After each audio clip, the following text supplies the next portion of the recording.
Please stand for the Pledge of Allegiance. I pledge allegiance to the flag of the United States of America and to the republic for which it stands, one nation, under God, indivisible, with liberty and justice for all. Please remain quiet for the minute of silence.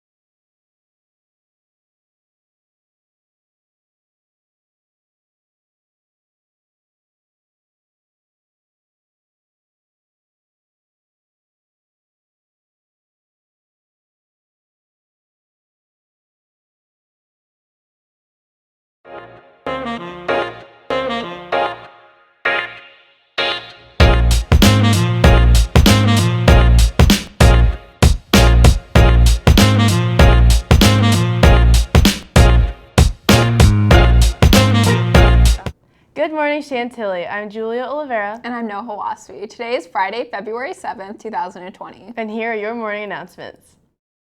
Today is an A-Day with LS1 and CT. Freshmen, are you anxious about the college application process? Chantilly High School hosts their annual Let's Talk College program on Monday, February 10th at 7 p.m. in the auditorium. Both students and parents are encouraged to attend.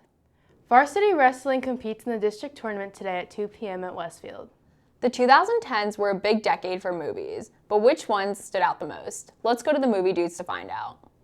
Good morning, Chantilly. I'm Thomas Digby. And I'm Jameson Brewer. And we're the Movie Dudes. A new decade has just begun, and it's time to look back on the previous decade of movies. But before we get to our worst and best of the decade, let's talk about our favorites of last year. Now, to be honest, I haven't seen a lot of movies from last year, but overall, my favorite's got to be Once Upon a Time in Hollywood, directed by Quentin Tarantino. I think it was just a really funny film to watch, and I think Leonardo DiCaprio and Brad Pitt have great chemistry together. It isn't like a lot of other Tarantino films with a lot of violence and gore, but it's still a very enjoyable film to watch, and it's definitely got that Quentin Tarantino style. My favorite film of the year, and my pick for Best Picture, Parasite. Now, without giving away too much of the plot, the movie is about a lower-class family and a higher-class family in South Korea. Please don't be thrown off by the fact that this is a foreign-language film, because it is really entertaining, really funny, really intense, and overall, an excellent film. Next up is our worst of the decade. My worst has got to be Batman vs. Superman: Dawn of Justice. It's one of the grossest-looking films, not to mention the bad plot. It makes no sense, and the bad writing gets everything wrong about Batman. One movie I think that we can all agree is terrible is The Last Airbender. This M. Night Shyamalan disaster tries to push an entire season into one movie, and it failed spectacularly. I could go on, but what else is there to say? It's an unforgivable excuse to what is considered the greatest cartoon of all time. Now on to our best of the decade.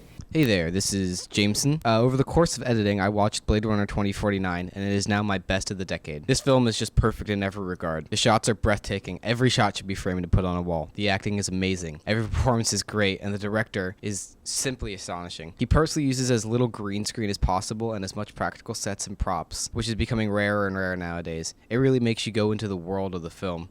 From here, I could talk about the set design, the atmosphere, the music, the plot, and then 2 hours would have passed. Please watch Blade Runner 2049. It's simply incredible, and it's one of my favorite films. My favorite movie of the decade is also one of my favorite movies of all time, Scott Pilgrim vs. the World. Based on the graphic novel, Scott Pilgrim, played by Michael Cera, falls for the mysterious Ramona Flowers. The only catch is, if he wants to date her, he has to defeat her 7 evil exes. Edgar Wright is the only director who knows how to not bore the audience. This film is packed with fun action, hilarious visual gags, and really quotable dialogue.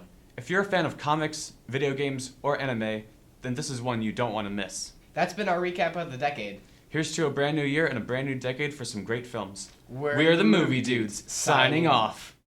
Thanks, movie dudes. Well, that's all we have for you today, Chantilly. This has been Julia Oliveira. And Noah Wasfi, reminding you to stay positive and have a great day. And we'll see you next week.